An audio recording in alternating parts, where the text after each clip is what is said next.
낡은 아파트의 흐릿한 창문 밖으로 새벽빛이 희미하게 스며들고 있었다. 여전히 어둠이 짙게 깔린 시간. 한예리는 침대 위에서 뒤척였다. 삐걱이는 낡은 스프링 소리가 그녀의 불안한 뒤척임을 따라 울렸다. 그녀의 잠을 방해하는 것은 비단 창밖의 미명뿐만이 아니었다. 매일 새벽 반복되는 익숙한 소리. 바로 문을 긁는 소리가 그녀의 귓가를 파고들었다. 득득득 작지만 집요한 소리였다. 별아. 예리는 나지막이 불렀지만 소리는 멈추지 않았다. 별이는 예린의 유일한 가족이나 다름없는 믹스견이었다. 윤기 없는 검은 털과 한쪽 귀에 난 작은 별 모양의 흉터가 특징인 별이는 예린의 기억 속에 남아있는 가장 오래된 존재였다. 그녀의 가족이 의문의 화제로 모두 사라진 그 비극적인 날 이후 별이만이 유일하게 그녀 곁에 남았다. 별이의 새벽마다 문을 긁는 습관은 그날의 악몽과도 같았다. 예린은 그 소리 때문에 깊은 잠을 잘 수 없었고 만성적인 수면 부족에 시달렸다. 옆집에서는 벌써 몇 번째 항의를 해왔는지 셀 수도 없었다.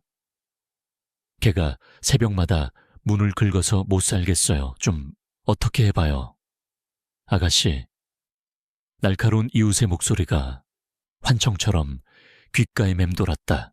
예린의 삶은 그 낡은 아파트처럼 낡고 고요했다. 그녀는 재택근무로 겨우 생계를 유지했다. 컴퓨터 화면 속 글자들을 응시하는 것만이 그녀의 유일한 일상이었다. 그녀는 사람들과의 교류를 극도로 피했다. 어린 시절의 충격적인 사건은 그녀를 세상으로부터 격리시켰다. 텅 빈 거실, 아무런 소리도 나지 않는 주방, 그리고 창밖을 응시하는 예린의 시선. 그녀의 눈은 언제나 멀리 아득한 과거를 응시하는 듯했다. 창밖으로는 낡은 건물들과 앙상한 나뭇가지들이 서늘하게 펼쳐져 있었다. 그 풍경은 그녀의 마음속 공허함을 더욱 증폭시키는 듯했다. 득득득. 별이의 발톱 소리가 한층 커졌다. 별이는 긁는 것을 멈추고 낮게 낑낑거렸다. 그리고는 으르렁거리는 소리를 냈다. 마치 문 저편에 어떤 위험이 도사리고 있는 것처럼. 예린은 한숨을 쉬며 침대에서 일어났다. 차가운 마룻바닥이 발끝에 닿았다. 그녀는 부엌으로 가서 물 한 잔을 마셨다. 차가운 불이 그녀의 목을 타고 넘어갔지만 마음속의 답답함은 사라지지 않았다. 그녀는 별이의 이상 행동이 단지 늙은 개가 가진 불안감 때문이라고 애써 자신을 다독였다. 그날 아침 예린은 여느 때처럼 커피를 내리고 있었다. 그때 거실 창문 밖에서 시끄러운 새소리가 들려왔다. 예린은 무심코 창밖을 내다봤다. 낡은 아파트의 외벽에 매달린 에어컨 실외기 위에 작은 새 둥지가 있었다. 그 둥지에서 아기 새 한 마리가 떨어져 바닥에 나뒹굴고 있었다. 아기 새는 깃털도 제대로 나지 않은 채 작은 몸을 파르르 떨고 있었다. 어미 새는 아기 새 주위를 맴돌며 애처롭게 지저귀고 있었다. 별이가 갑자기 짖기 시작했다. 멍멍멍.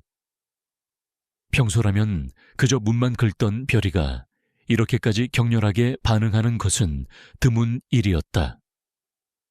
별이의 눈은 아기 새를 향해 있었다. 별이의 짖음 속에는 단순한 소란이 아닌 어떤 간절함이 담겨있는 듯했다. 예린은 잠시 망설였다. 자신의 삶도 버거운데 다른 생명까지 신경 쓸 여유가 없다고 생각했다. 하지만 별이의 간절한 눈빛이 그녀의 마음을 흔들었다. 별이는 마치 아기 새를 도와달라고 말하는 듯 낑낑거리며 예린의 다리에 코를 비볐다. 예린은 별이의 눈을 들여다봤다.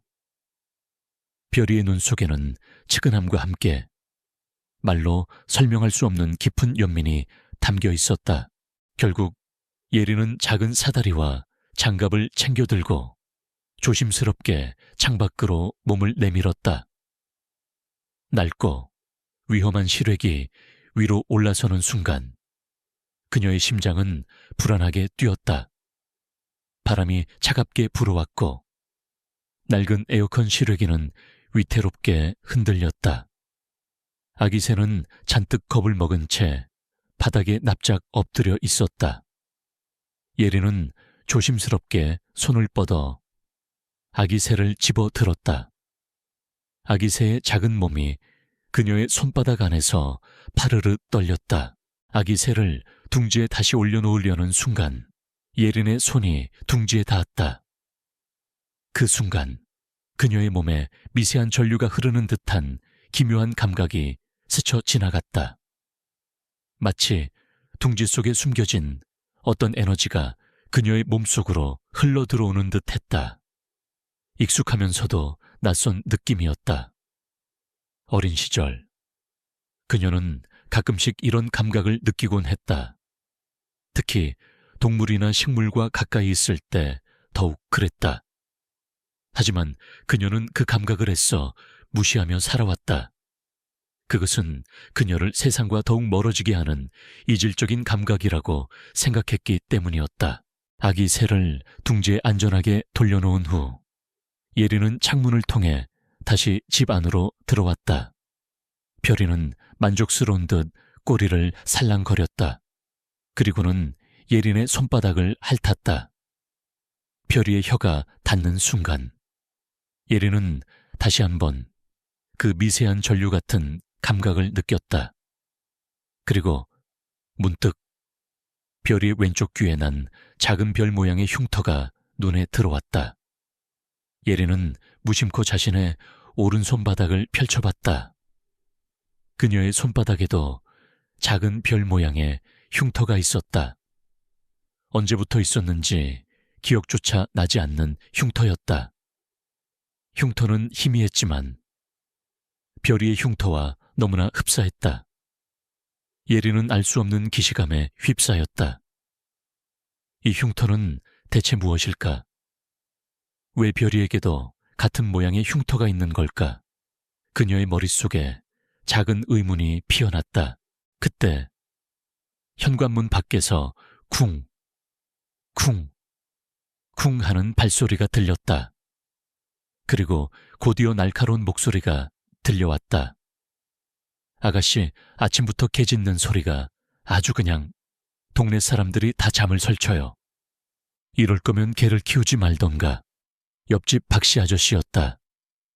박씨 아저씨는 퉁명스럽고 까다로운 성격으로 유명했다.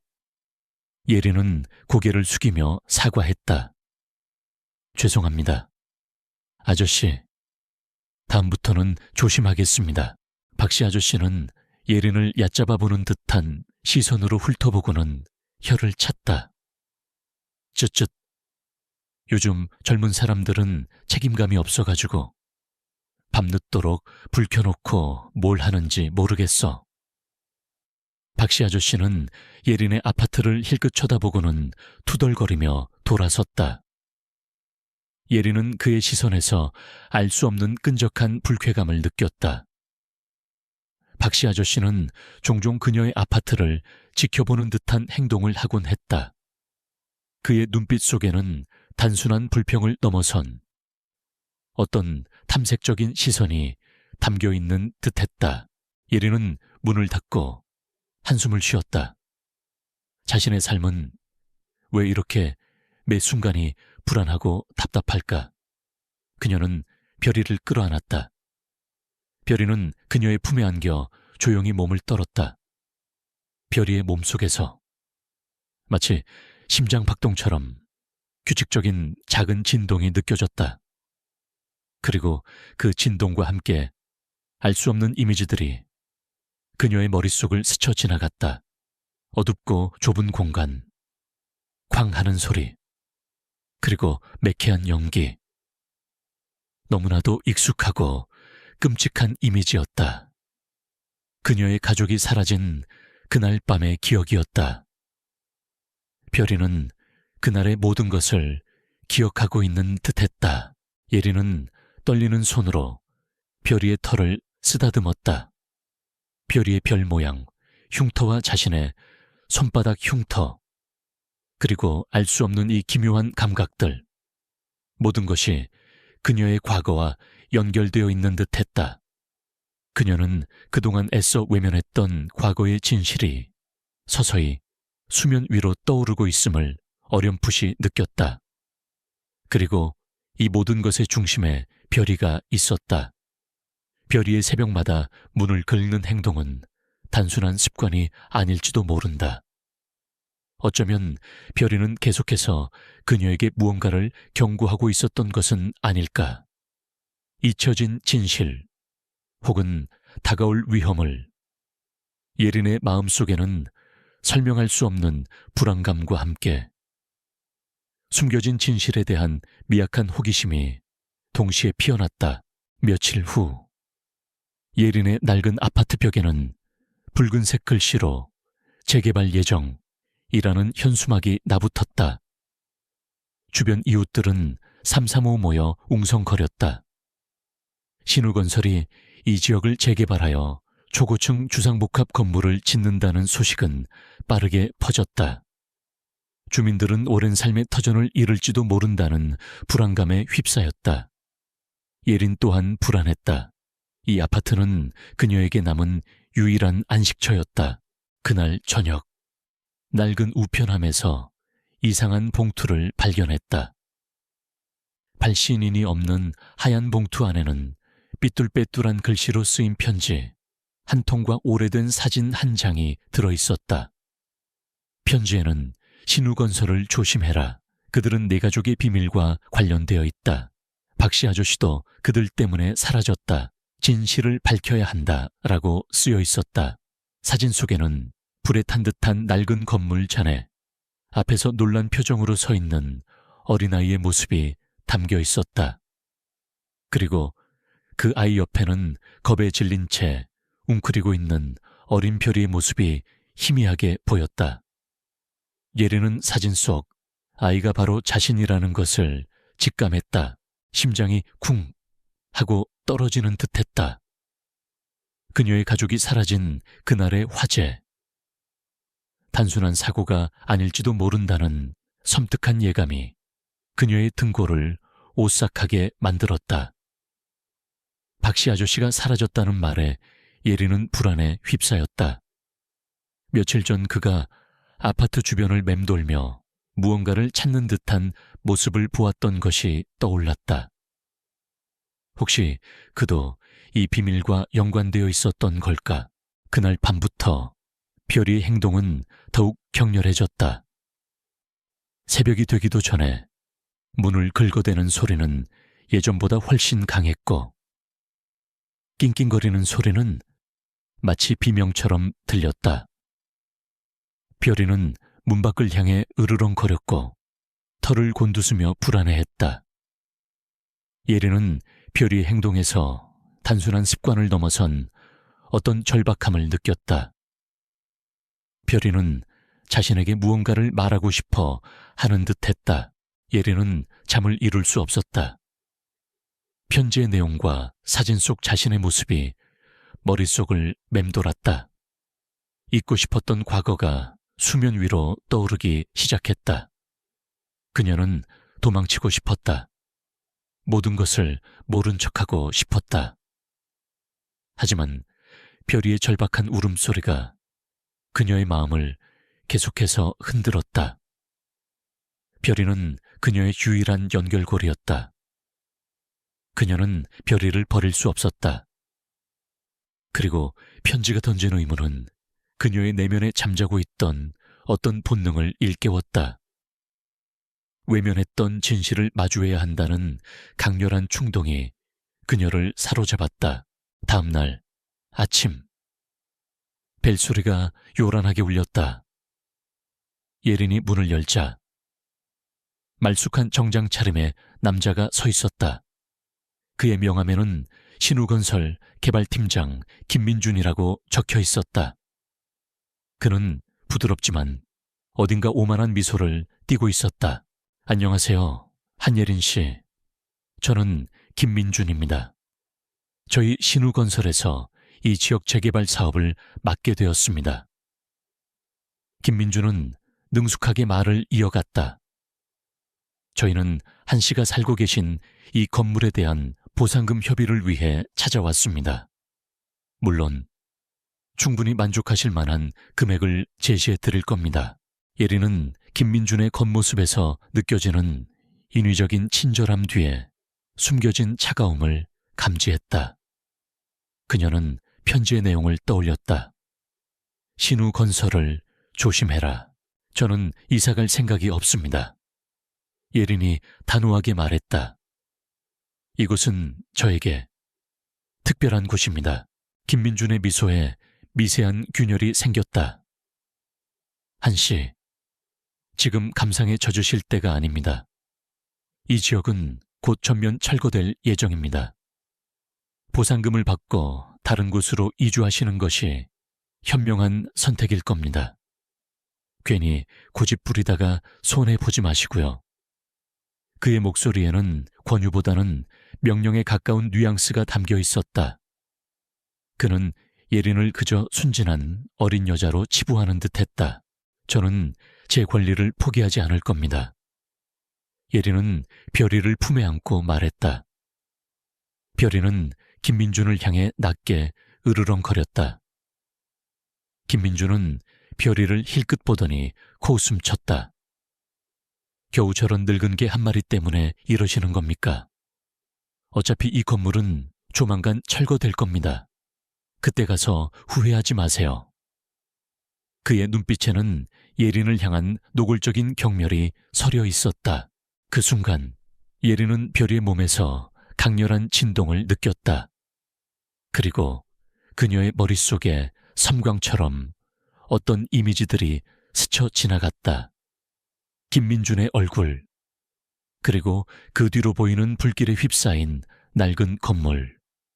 그것은 그녀의 가족이 사라진 그날 밤의 화재 현장과 너무나 흡사했다. 예린은 숨이 막히는 듯했다. 그녀의 심장이 불안하게 뛰었다. 당신은... 예린의 목소리가 떨렸다. 김민준은 예린의 이상한 반응을 비웃듯이 바라봤다. 무슨 헛소리를 하시는 겁니까? 저는 한 씨를 오늘 처음 만났습니다. 정신 건강이 좋지 않으시다면 상담을 받아보시는 게 좋을 것 같군요. 그는 비아냥거리며 말했다. 예린은 더 이상 김민준과 대화할 필요성을 느끼지 못했다. 그녀는 굳은 표정으로 문을 닫으려 했다. 하지만 김민준이 재빨리 발을 문틈에 끼워 넣었다. 한 씨, 다시 한번 정중히 말씀드립니다. 저희와 협상하는 것이 좋습니다. 그렇지 않으면 한 씨에게 불리한 상황이 발생할 수도 있습니다. 이 도시에서 저희 신우건설을 거스르는 것은 현명하지 못한 일입니다. 그의 목소리는 나지막했지만 그 속에는 명백한 협박이 담겨 있었다. 별이가 갑자기 김민준을 향해 맹렬히 짖기 시작했다. 렉스처럼 굵고 우렁찬 소리는 아니었지만 그 짖음 속에는 격렬한 분노와 경고가 담겨 있었다. 김민준은 별이의 예상치 못한 반응에 당황한 듯 잠시 뒷걸음질 쳤다. 예린은 그 틈을 놓치지 않고 문을 쾅 하고 닫았다. 문이 닫히자마자 예린은 주저앉았다. 별이는 그녀의 다리에 몸을 비비며 낑낑거렸다. 예린은 별이를 품에 안고 심호흡을 했다. 그녀의 심장은 여전히 진정되지 않았다. 김민준에게서 느꼈던 불길한 기운, 그리고 순간적으로 스쳐 지나갔던 화재 현장의 이미지, 이것은 단순한 우연일까? 아니면 별이가 그녀에게 보여준 경고일까? 예린은 다시 한번 편지를 꺼내 읽었다. 박씨 아저씨도 그들 때문에 사라졌다. 박씨 아저씨는 매일 아침 그녀의 개 짖는 소리를 문제 삼아 괴롭히던 사람이었다. 하지만 그가 사라졌다는 사실은 예린의 마음속에 또 다른 의문을 불러일으켰다. 박씨 아저씨는 이 지역의 모든 변화에 대해 누구보다 민감하게 반응하던 사람이었다. 그녀는 문득 박씨 아저씨가 아파트를 둘러보며 무언가를 찾던 모습을 떠올렸다. 그의 눈빛은 불안했고 무언가에 쫓기는 듯했다. 혹시 박씨 아저씨는 신우건설의 비밀을 알고 있었던 것은 아닐까? 그리고 그 비밀 때문에 사라진 것은 아닐까? 별이가 다시 낑낑거렸다. 예린은 별이의 눈을 들여다봤다. 별이의 눈은 불안했지만 동시에 무언가를 간절히 바라는 듯했다. 예린은 별이의 몸에서 전해지는 미세한 진동을 다시 느꼈다. 그리고 그녀의 머릿속에 또 다른 이미지들이 떠올랐다. 낡고 어두운 골목길, 그리고 그 끝에 있는 굳게 닫힌 문, 그 문틈 사이로 희미하게 새어나오는 빛, 그곳은 마치 진실을 향한 통로처럼 보였다. 그녀는 더 이상 외면할 수 없었다. 이 모든 것이 우연이라고 치부하기에는 너무나 많은 일들이 동시에 벌어지고 있었다. 가족의 죽음, 박씨 아저씨의 실종, 그리고 신우건설의 위협, 그리고 이 모든 것의 중심에 있는 별이의 이상 행동과 그녀 자신의 알 수 없는 능력. 예린은 결심했다. 도망치지 않겠다고. 이 모든 비밀의 실타래를 풀고 진실을 밝혀내겠다고. 그녀는 별이의 머리를 쓰다듬으며 조용히 속삭였다. 별아, 우리 진실을 찾아야 해. 우리 가족을 위해서라도. 별이는 예린의 말을 알아들은 듯 예린의 손에 코를 비볐다. 그의 눈빛에는 두려움 대신 결연한 의지가 깃들어 있었다. 예린의 심장이 다시 뛰기 시작했다. 이번에는 불안감이 아닌 미약하지만 강렬한 용기로. 그녀는 이제 더 이상 과거의 그림자에 갇힌 나약한 소녀가 아니었다. 그녀는 진실을 찾아 나설 준비가 되어 있었다. 새벽, 별이 긁는 소리가 더욱 요란해졌다. 이제는 낑낑거리는 소리를 넘어 낮게 울부짖는 듯한 소리까지 섞여 있었다. 예린은 더 이상 잠을 청할 수 없었다. 그녀는 침대에서 벗어나 거실로 나왔다. 별이는 현관문 앞에서 잔뜩 웅크린 채 문을 긁고 있었다. 그의 온몸은 미세하게 떨리고 있었고 털은 곤두서 있었다. 마치 문 저편에 거대한 그림자가 드리워진 것처럼. 별아, 왜 그래? 예린이 조심스럽게 별이에게 다가갔다. 별이는 예린을 돌아보며 애절한 눈빛을 보냈다. 그리고는 다시 문을 긁으며 밖으로 나가고 싶다는 듯 몸부림쳤다. 별이의 눈빛에서 강렬한 메시지가 전달되었다. 저 밖에 무언가가 있어. 우리가 찾아야 할 무언가가. 예린은 망설임 끝에 문을 열었다. 차가운 새벽 공기가 그녀의 얼굴을 스쳤다. 별이는 기다렸다는 듯이 현관 밖으로 뛰쳐나갔다. 예린은 별이의 뒤를 따랐다. 별이는 낡은 아파트 복도를 지나 비상계단을 향해 달려갔다. 그의 발걸음은 평소보다 훨씬 빠르고 민첩했다. 늙은 개의 움직임이라고는 믿기지 않을 정도였다. 별이는 익숙한 듯 능숙하게 계단을 내려갔다. 예린은 별이의 뒤를 쫓으며 생각했다. 별이는 대체 어디로 가는 걸까? 무엇을 찾으려는 걸까? 그녀의 마음속에는 불안감과 함께 미약한 기대감이 동시에 피어났다.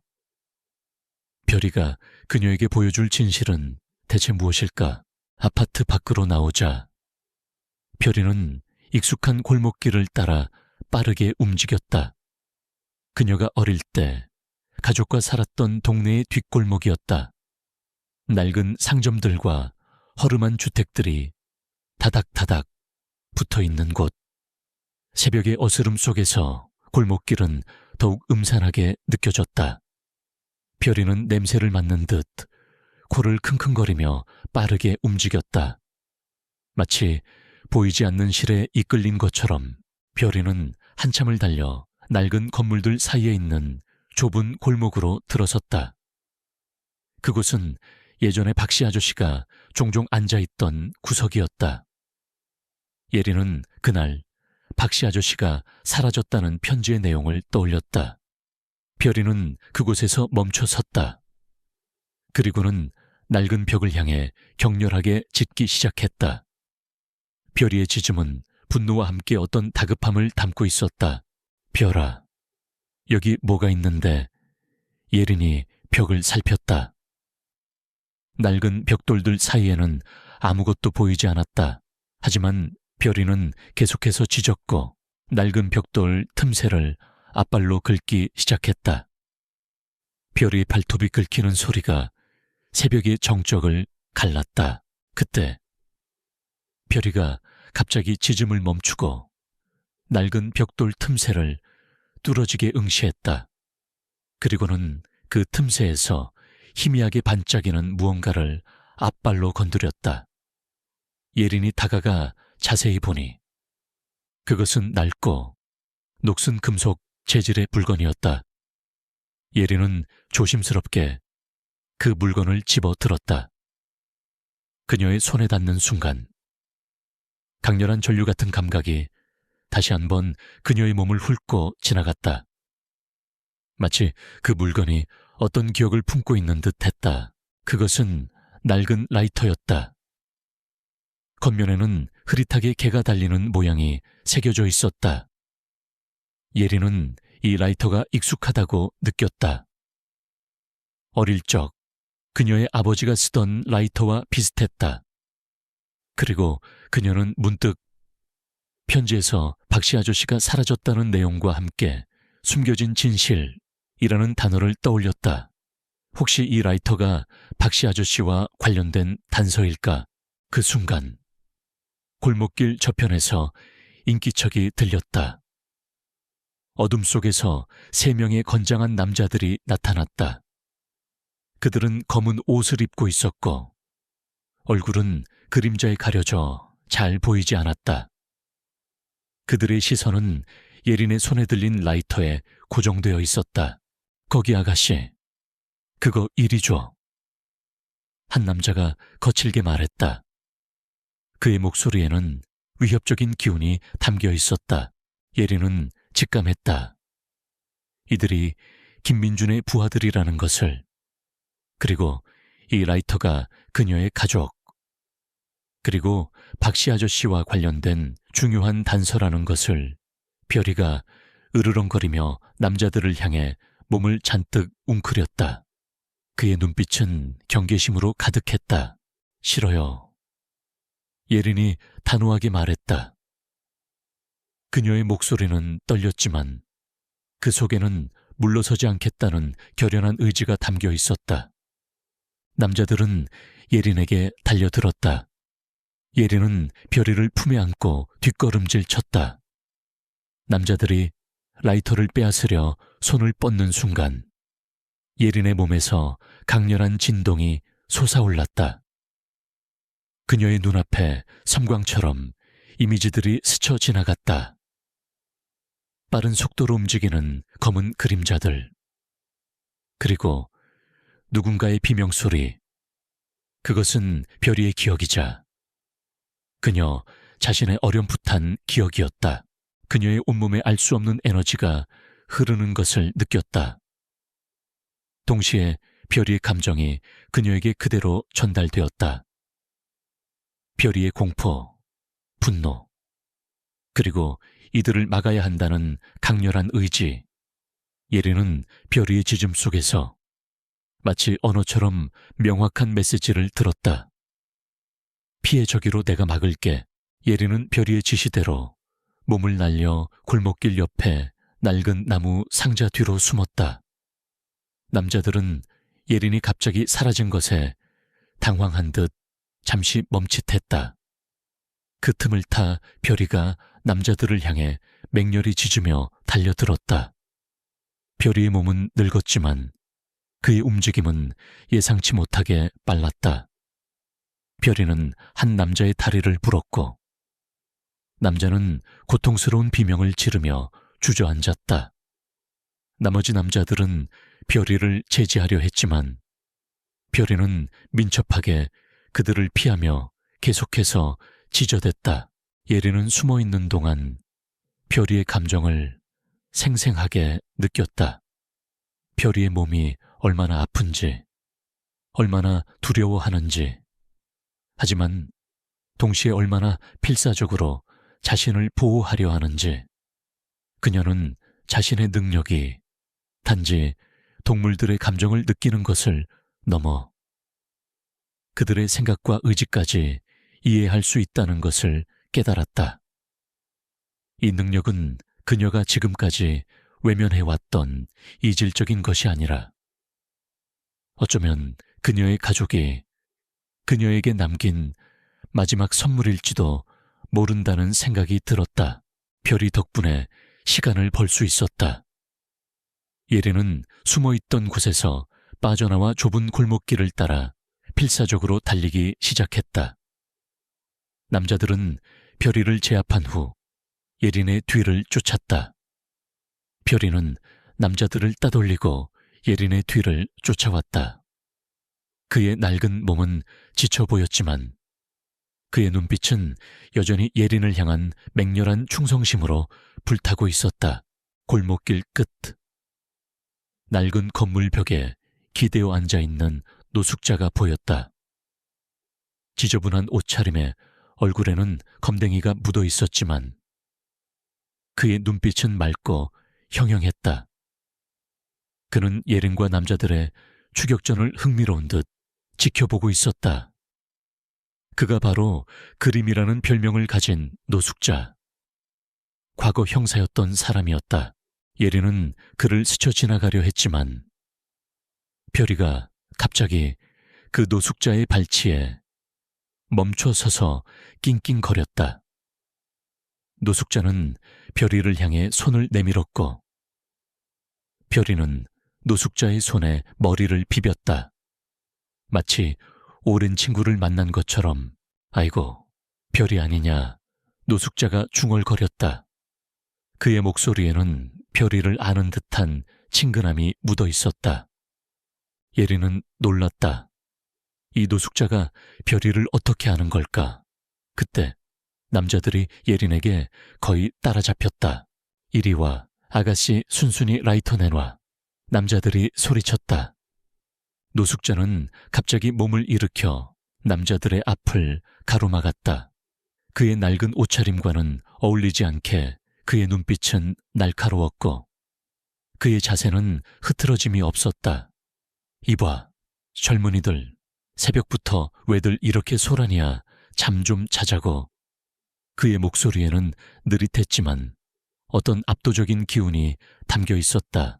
남자들은 노숙자의 예상치 못한 등장에 잠시 당황했다.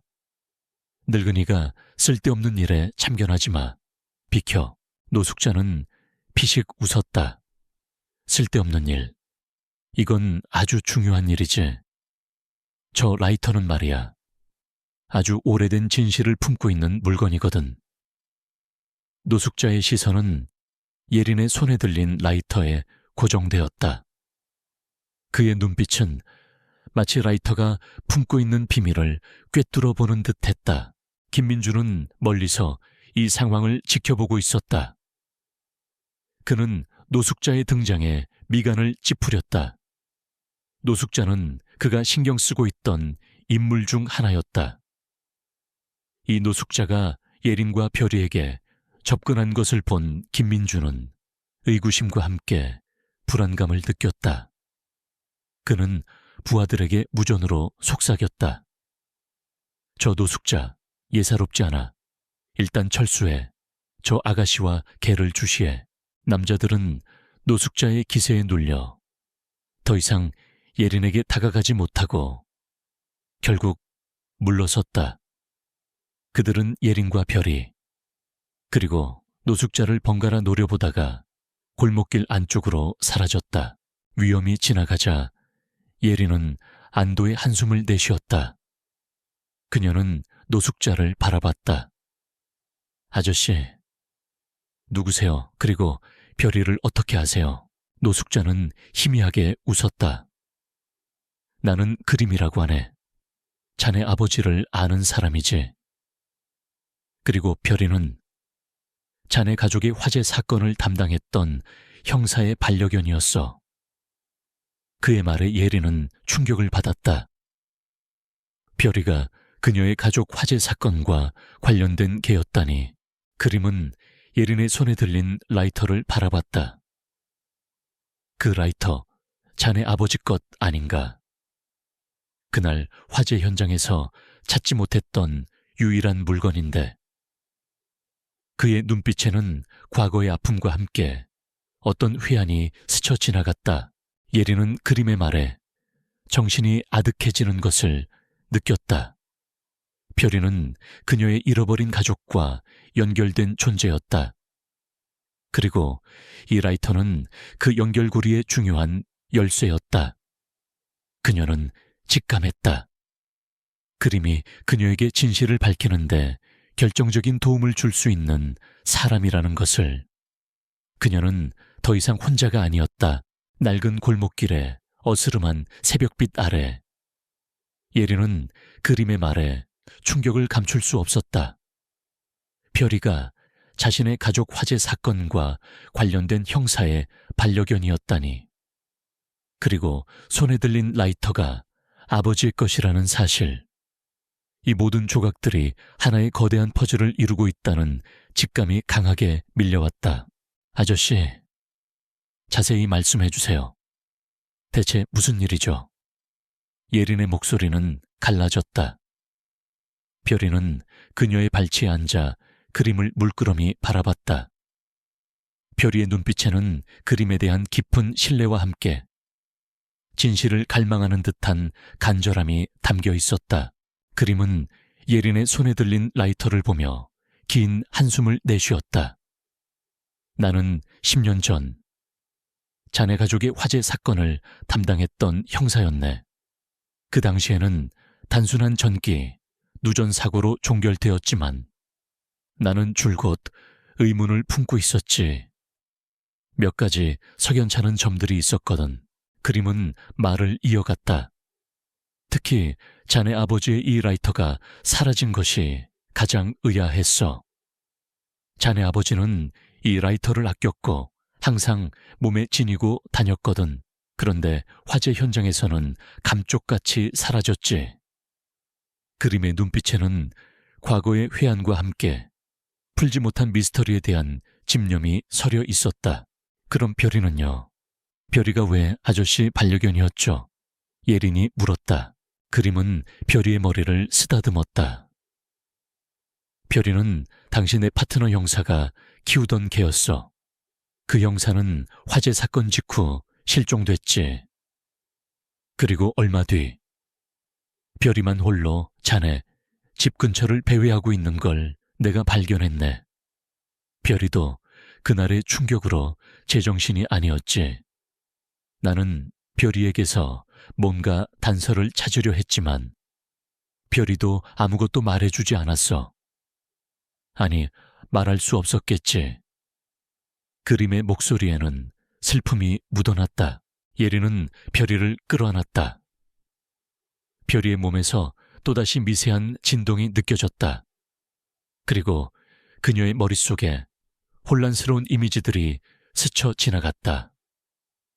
불길, 연기, 비명. 그리고 그 속에서 누군가가 별이를 끌고 가는 모습. 별이가 그날 밤의 모든 것을 기억하고 있어요. 예린이 나지막이 말했다. 별이의 기억이 저에게 전해지고 있어요. 그림은 놀란 눈으로 예린을 바라봤다. 자네, 혹시 동물과 교감하는 능력이 있는 건가? 오래전부터 그런 소문이 있었지.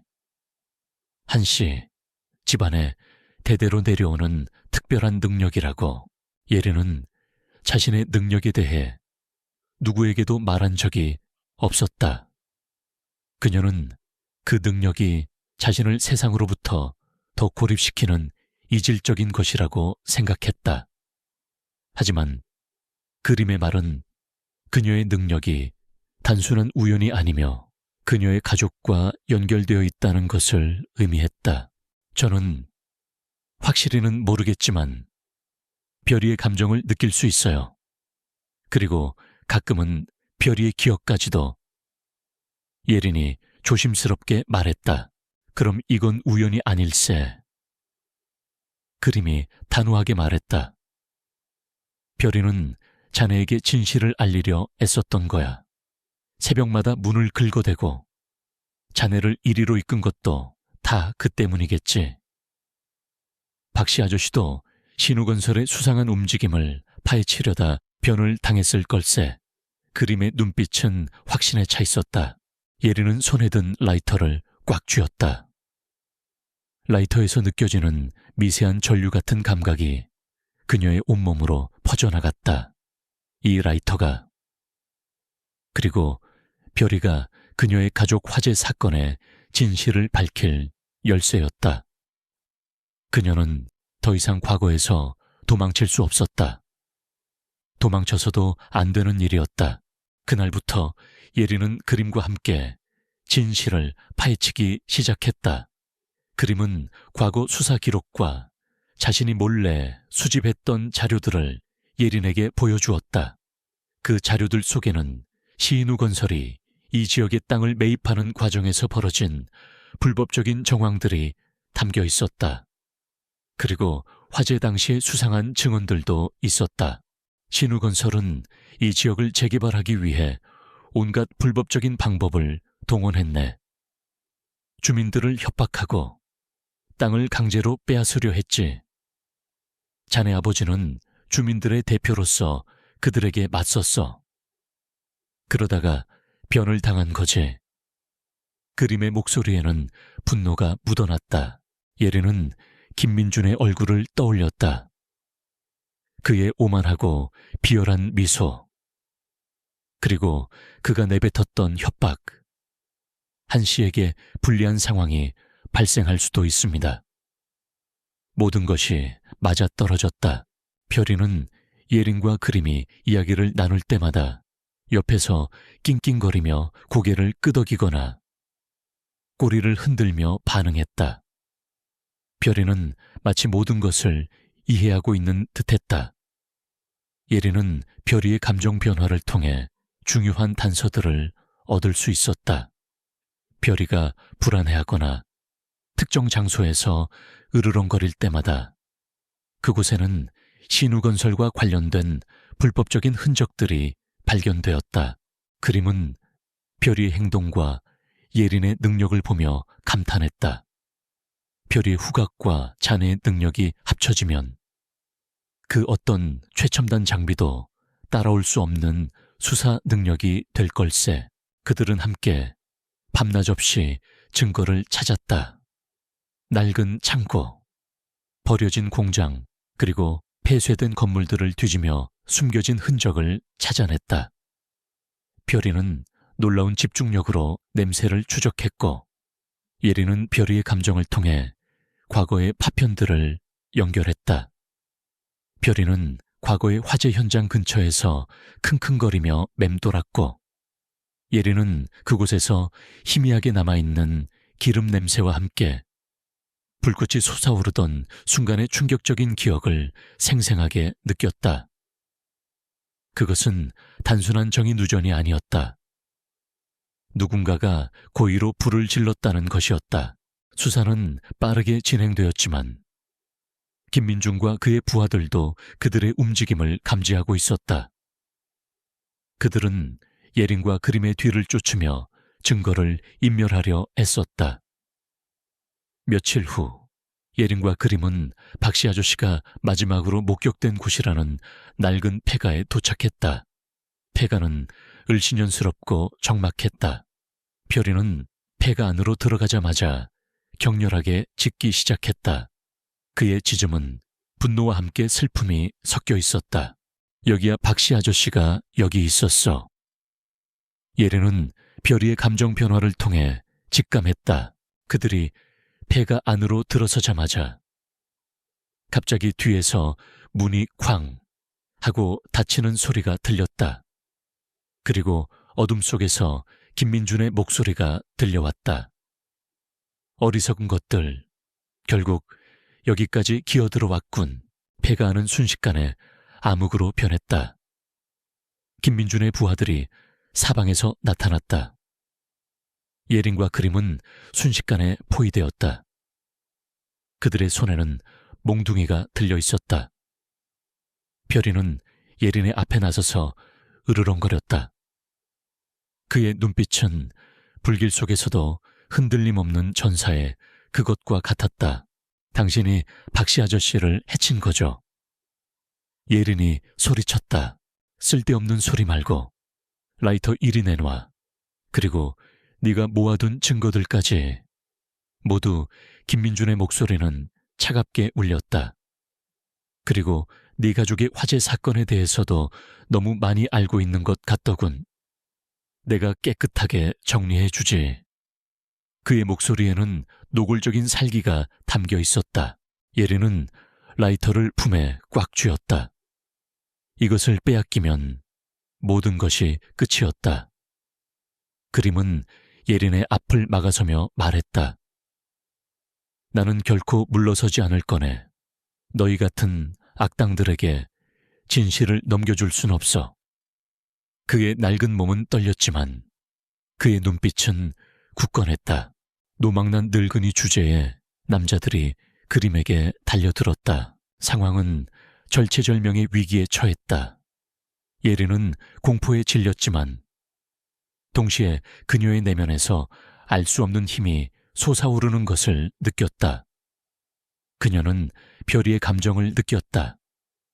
별이는 두려워했지만 그녀를 보호하려는 강렬한 의지가 그녀에게 전해졌다. 예린은 별이와 함께 이 위기를 헤쳐나가야 했다. 그녀의 손에 들린 라이터가 뜨겁게 달아오르는 듯했다.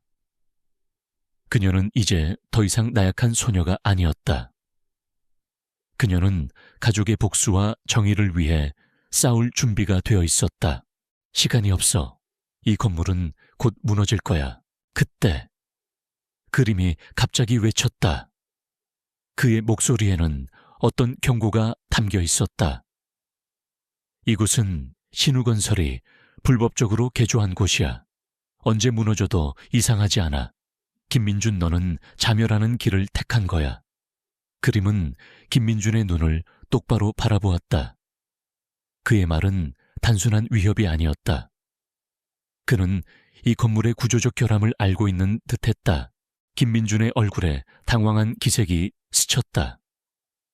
그는 그림의 말을 비웃으려 했지만 그의 눈은 불안하게 흔들렸다.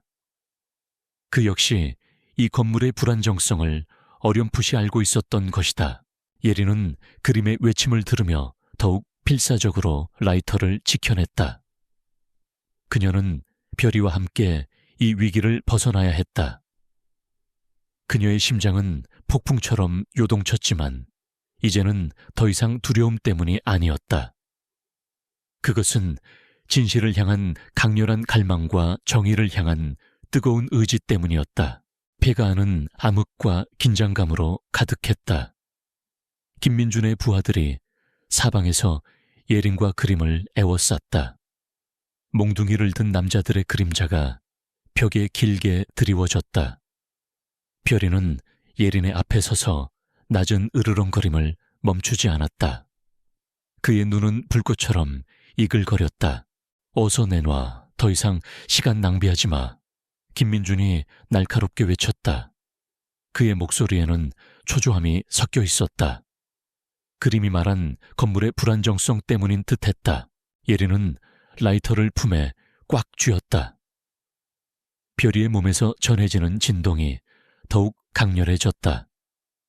그녀의 머릿속에 과거의 이미지들이 폭풍처럼 몰려왔다. 불길에 휩싸인 집, 연기 속에서 허우적대는 가족들, 그리고 별이의 필사적인 짖음. 그 모든 것이 그녀의 눈앞에서 생생하게 재현되는 듯했다. 그녀는 더 이상 두려워하지 않았다. 대신 가족을 향한 그리움과 정의를 향한 강렬한 분노가 그녀의 심장을 채웠다. 절대 못 줘요. 예린이 소리쳤다. 그녀의 목소리는 떨렸지만 그 속에는 단호함이 깃들어 있었다. 남자들은 예린과 그림에게 달려들었다. 그림은 낡은 몸으로도 능숙하게 남자들의 공격을 피하며 예린을 보호했다. 그는 과거 형사 시절의 경험을 살려 남자들의 움직임을 읽고 예린에게 피할 방향을 알려주었다. 별이는 남자들의 다리 사이를 재빠르게 오가며 그들의 균형을 무너뜨렸다. 그의 작은 몸은 민첩하게 움직였고 날카로운 이빨로 남자들의 바짓가랑이를 물어뜯었다. 이 늙은 개가 한 남자가 몽둥이를 휘둘러 별이를 때리려 했다. 예린은 비명을 질렀다. 그 순간 그녀의 몸에서 알 수 없는 에너지가 폭발하는 듯 했다. 그녀의 눈앞에 별이의 고통과 분노가 생생하게 느껴졌다. 그녀는 무의식적으로 손을 뻗었다. 멈춰. 예린의 외침과 동시에 폐가 안에 낡은 전등이 갑자기 깜빡거리기 시작했다. 그리고 낡은 건물 전체가 흔들리는 듯한 소리가 들렸다. 천장에서 먼지가 우수수 떨어졌다. 이게 뭐야? 남자들이 당황하며 주위를 둘러봤다. 김민주는 눈살을 찌푸렸다. 그림, 네가 무슨 짓을 한 거야? 그림은 피식 웃었다. 나는 아무것도 안 했네. 이 건물 자체가 썩어빠진 너희들의 죄악을 견디지 못하는 것뿐이야. 예린은 자신의 손에서 뿜어져 나오는 듯한 미세한 진동을 느꼈다. 그녀는 자신의 별이의 감정과 연결되어 건물의 불안정성을 증폭시키고 있다는 것을 어렴풋이 깨달았다. 그녀는 별이의 눈을 바라봤다. 별이는 그녀에게 더 강하게 더라고 말하는 듯 했다. 예린은 온몸의 힘을 집중했다. 그녀의 심장이 빠르게 뛰었고 손에 든 라이터가 뜨겁게 달아올랐다. 그녀는 눈을 감고 과거의 기억을 떠올렸다. 화재 현장의 불길, 가족의 절규, 그리고 별이의 필사적인 경고. 그 모든 고통과 슬픔이 그녀의 힘이 되었다. 우와! 예린이 다시 한번 소리쳤다. 폐가 안의 흔들림이 더욱 심해졌다. 낡은 벽에서 균열이 생기고 천장의 일부가 무너져 내렸다. 먼지가 자욱하게 피어올랐다. 남자들은 공포에 질려 비명을 지르며 도망치기 시작했다. 젠장 건물 무너진다. 도망쳐. 남자들이 혼비백산하여 폐가를 빠져나갔다. 김민주는 당황한 얼굴로 예린을 노려봤다. 이런 말도 안 되는 일이. 그는 예린의 알 수 없는 능력에 경악했다. 그는 예린이 단순한 소녀가 아니라는 것을 그제야 깨달았다. 당신은 도망칠 수 없어요. 예린이 김민준을 향해 외쳤다. 그녀는 별이의 감정을 통해 김민준의 공포를 생생하게 느꼈다. 별이는 김민준을 향해 맹렬히 지저댔다.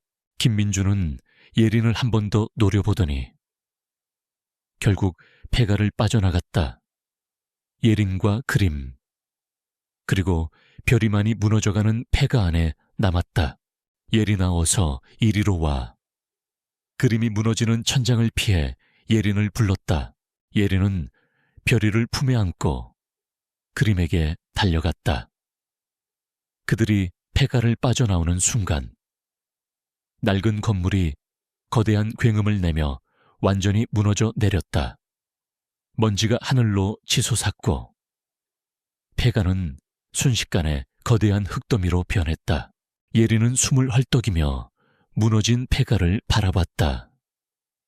그녀의 손에는 여전히 아버지의 라이터가 쥐어져 있었다. 라이터는 뜨겁게 달아올라 있었고 그녀의 손바닥에 새겨진 별 모양 흉터가 희미하게 빛나는 듯했다. 괜찮니? 예린아, 그림이 걱정스러운 얼굴로 물었다. 예린은 고개를 끄덕였다. 네, 아저씨도 괜찮으세요? 나는 괜찮네. 자네 덕분에 살았어. 그런데 자네의 그 능력 정말 놀랍군. 그림의 눈빛에는 경외심이 담겨 있었다. 별이는 예린의 품에 안겨 가쁘게 숨을 쉬었다. 그의 몸은 지쳐 보였지만 그의 눈빛은 만족감으로 빛났다. 그는 예린에게 모든 것을 보여주었고 예린은 그의 메시지를 이해했다. 그들은 폐가자네 속에서 박씨 아저씨가 숨겨둔 USB를 찾아냈다. USB 안에는 신우건설의 불법적인 비리 자료와 함께 그들이 예린의 가족 화재 사건을 조작했다는 결정적인 증거가 담겨 있었다.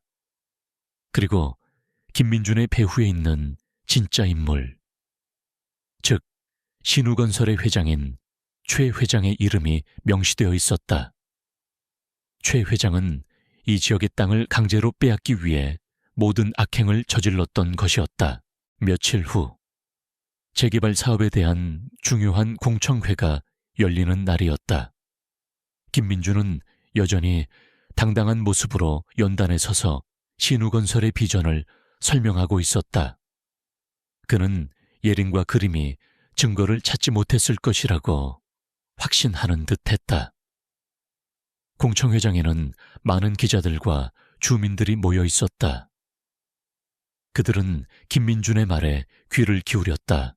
그때 예린이 별이와 그림과 함께 공청회장 문을 열고 들어섰다.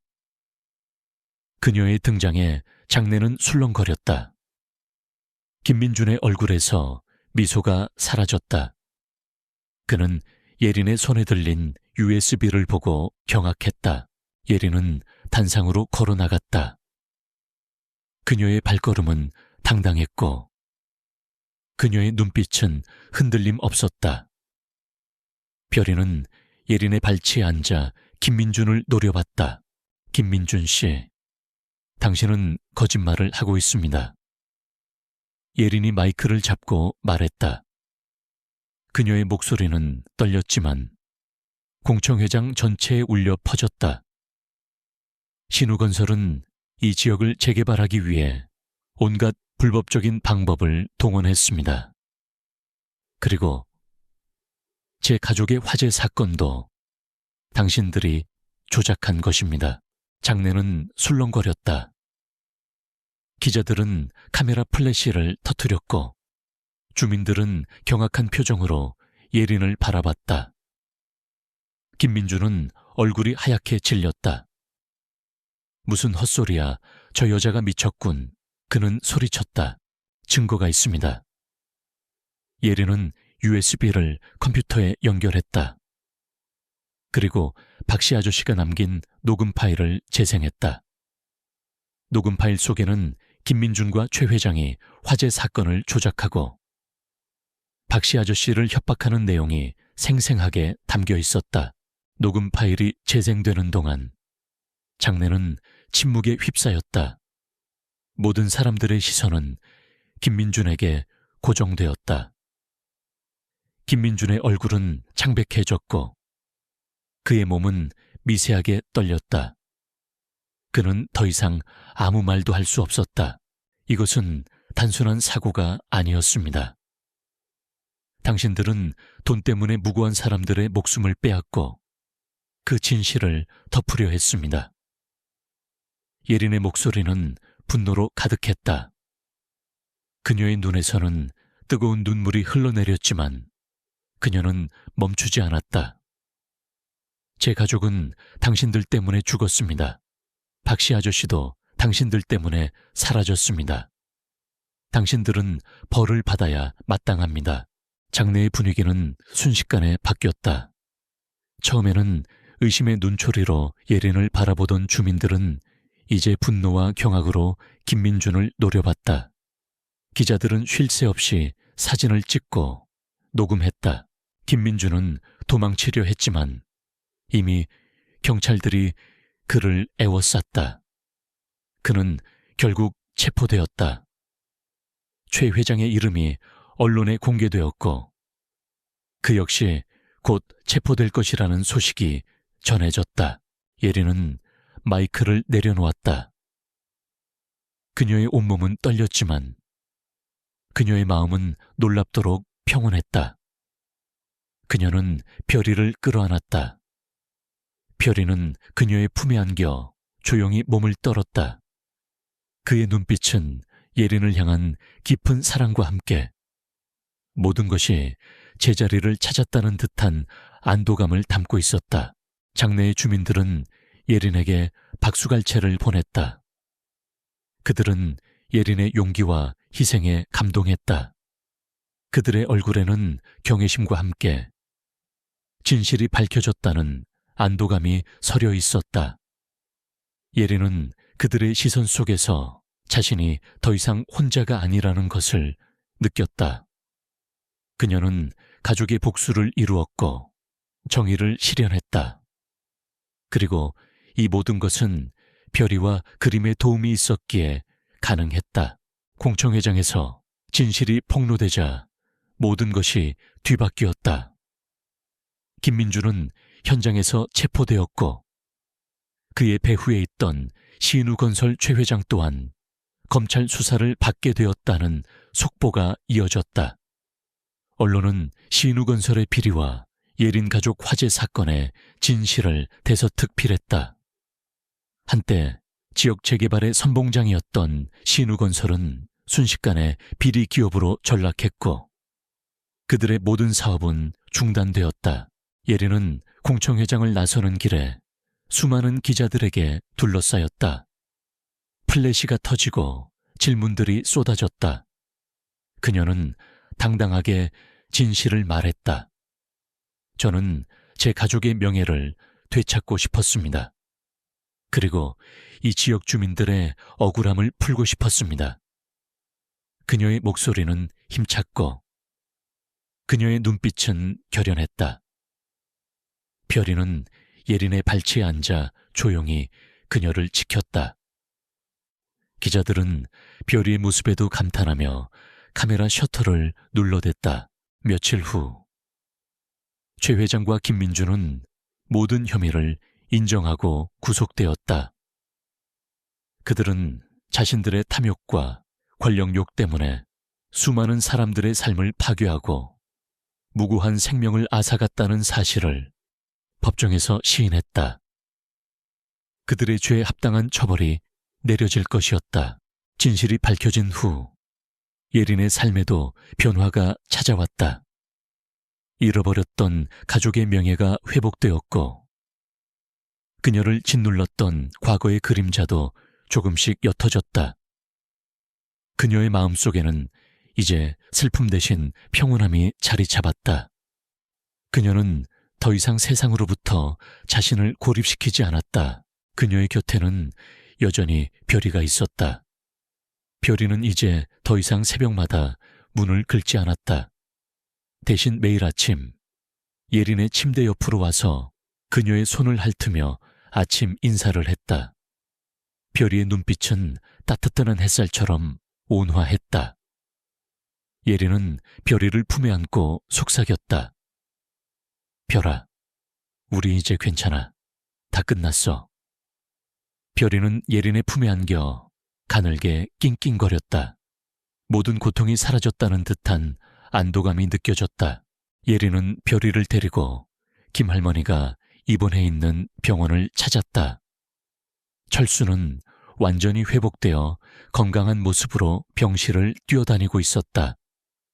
철수는 예린을 보자마자 누나 멍멍이 삼촌 하고 외치며 달려왔다. 별이는 철수의 몸에 코를 비비며 반가워했다. 김할머니는 예린의 손을 잡고 눈물을 흘렸다. 우리 철수를 살려주고 이 늙은이의 한을 풀어줘서 정말 고맙네. 자네는 우리 동네 은인이야. 할머니의 목소리에는 진심 어린 감사가 담겨 있었다. 예린은 할머니의 손을 따뜻하게 잡았다. 그들은 이제 피를 나눈 가족보다 더 끈끈한 인연으로 맺어졌다. 그림 또한 자신의 지난 날을 되돌아보며 새로운 삶을 시작했다. 그는 자신이 해결하지 못했던 과거의 미스터리를 예린이 밝혀낸 것에 대해 감격했다. 그는 예린에게 말했다. 나는 자네 덕분에 이제야 마음의 짐을 내려놓을 수 있었네. 나는 이 도시를 떠나 조용한 곳에서 새로운 삶을 시작할 걸세.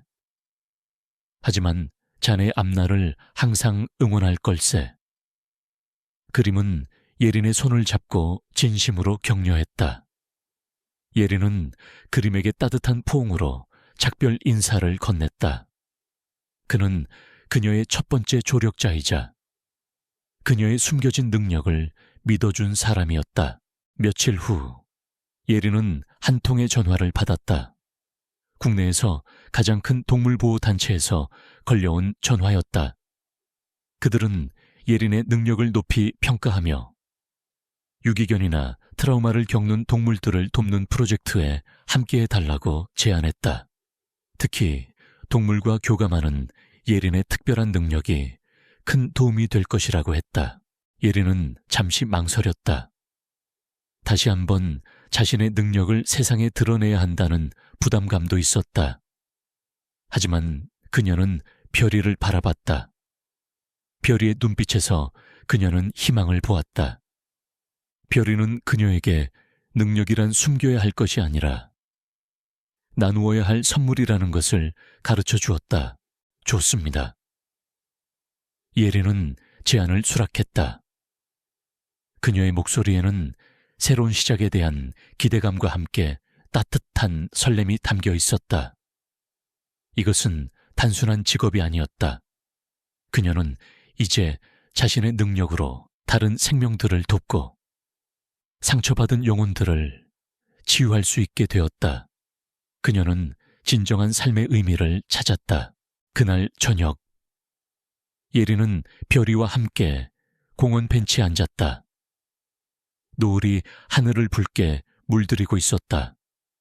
예린은 별이의 털을 부드럽게 쓰다듬었다.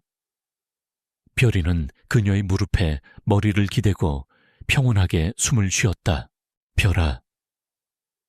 예린이 나지막이 불렀다. 우리가 여기까지 오느라 정말 힘들었지 하지만 이제는 괜찮아. 우리 가족의 진실도 밝혀냈고 너와 나는 새로운 삶을 시작할 수 있게 되었어. 별이는 예린의 손을 핥았다. 그의 혀끝에서 따뜻한 온기가 전해졌다. 예린은 별이의 눈을 들여다봤다. 별이의 눈은 잔잔한 호수처럼 깊고 맑았다. 그 눈빛 속에서 예린은 지난날의 모든 고통과 시련이 주마등처럼 스쳐 지나가는 것을 느꼈다. 그리고 그 모든 순간마다 별이가 곁에 있었다는 것을 깨달았다. 별이는 단순한 반려견이 아니었다. 그는 그녀의 수호자이자 그녀를 진실로 이끈 길잡이였다. 네오는 내게 가장 큰 선물이야. 별아. 예린이 속삭였다. 별이는 예린의 말에 만족스러운 듯 꼬리를 살랑거렸다. 노을이 지고 어둠이 깔리자 하늘에는 별들이 하나둘씩 떠올랐다. 예린은 밤하늘의 별들을 올려다보았다. 그리고 그녀의 마음속에서 따뜻한 위로와 함께 희망이 피어났다. 이제 그녀는 더 이상 과거의 비극에 갇힌 채 슬픔 속에서 허우적대지 않을 것이었다. 그녀는 별이와 함께 새로운 길을 걸어갈 준비가 되어 있었다. 그녀의 삶에는 이제 밝은 빛만이 가득할 것이었다. 시간은 흐르고 계절은 또다시 바뀌었다. 한예린은 이제 국내 동물보호 및 치유 분야에서 가장 존경받는 인물 중 한 명이 되어 있었다. 그녀는 유기견과 학대받은 동물들을 돌보는 별의 안식처라는 이름의 보호소를 설립했다. 그곳은 단순한 보호소를 넘어 상처받은 동물들이 치유받고 다시 세상으로 나아갈 준비를 하는 공간이었다. 예린은 자신의 특별한 능력, 즉 동물과 교감하고 그들의 감정과 기억을 읽는 능력을 활용하여 많은 동물들의 트라우마를 치유했다. 별의 안식처는 그녀의 삶이자 그녀가 세상에 돌려주는 사랑이었다. 그녀는 더 이상 고립되지 않았다. 수많은 자원봉사자들과 후원자들이 그녀의 뜻에 동참했다. 특히 김할머니와 철수는 별의 안식처의 단골 손님이었다. 철수는 이제 학교에 다니는 밝고 건강한 아이로 자랐고 주말마다 별의 안식처에 와서 동물들과 놀아주곤 했다. 별이는 여전히 철수를 가장 반가워했고 철수는 별이를 멍멍이 할아버지라고 부르며 따랐다. 물론 세월의 흔적은 별이에게도 예외 없이 찾아왔다. 별이는 이제 14살. 사람으로 치면 80이 넘은 노견이었다. 그의 털은 온통 희끗희끗했고 걸음걸이는 더 느릿해졌다. 관절염은 그를 괴롭혔지만 별이의 눈빛만큼은 여전히 맑고 지혜로웠다. 그는 별의 안식처의 마스코트이자 어린 동물들에게는 살아있는 전설이었다. 어느 맑은 초가을 오후, 예린은 별이를 데리고 별의 안식처 마당을 산책하고 있었다. 따스한 햇살이 그들의 머리 위로 쏟아져 내렸다.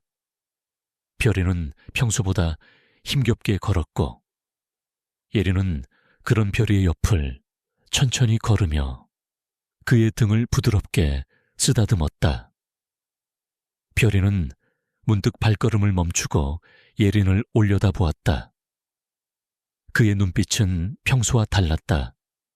깊은 평온함과 함께 마치 작별을 구하는 듯한 아련함이 서려 있었다. 그의 몸에서는 더 이상 미세한 진동이 느껴지지 않았다. 모든 고통과 불안이 사라진 듯했다. 별아, 왜 그래 어디 아파? 예린의 목소리에 걱정이 묻어났다. 그녀의 심장이 불안하게 뛰기 시작했다. 별이는 예린의 손에 코를 비비며 작게 낑낑거렸다. 그리고는 예린의 무릎에 천천히 머리를 기대었다.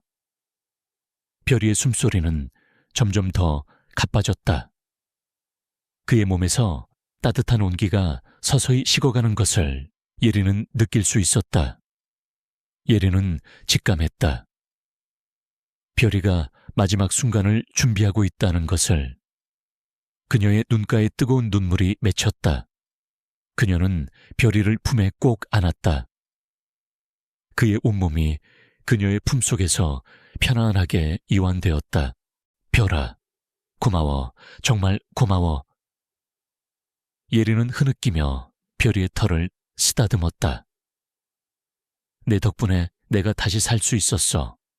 우리 가족의 진실도 밝혀냈고 나는 이제 더 이상 혼자가 아니야. 너는 내게 가장 큰 선물이야. 영원히 잊지 않을 거야. 별이는 예린의 품에서 눈을 감았다. 그의 마지막 숨결이 예린의 손에 닿았다.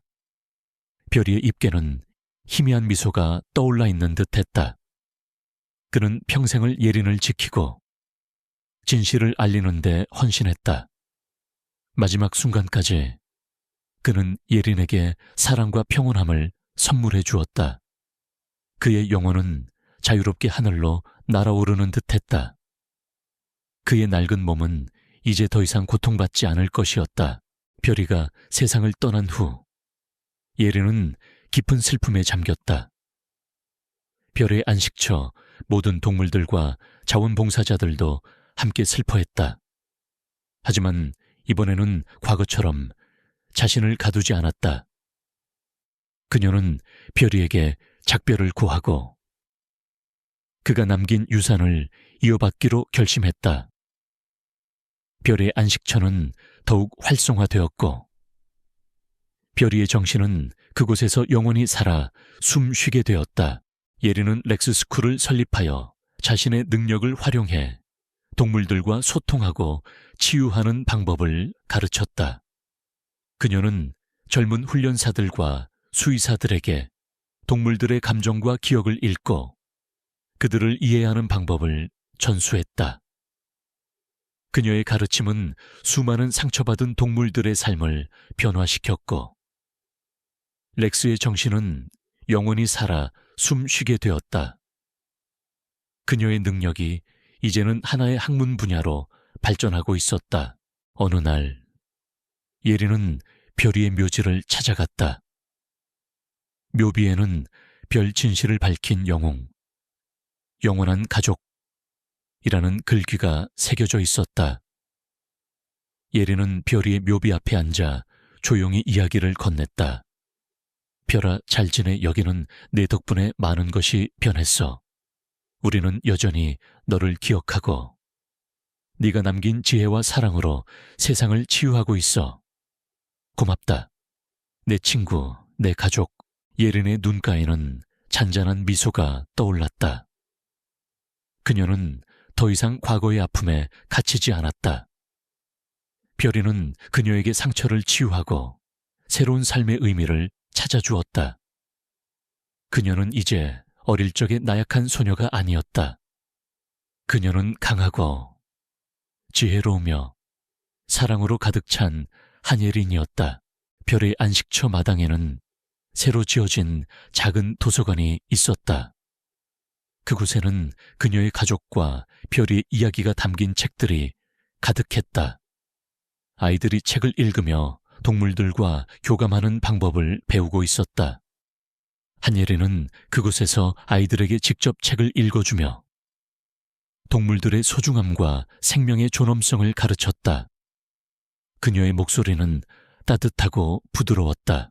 마당 한편에서는 철수가 어린 수색견들과 함께 뛰어놀고 있었다.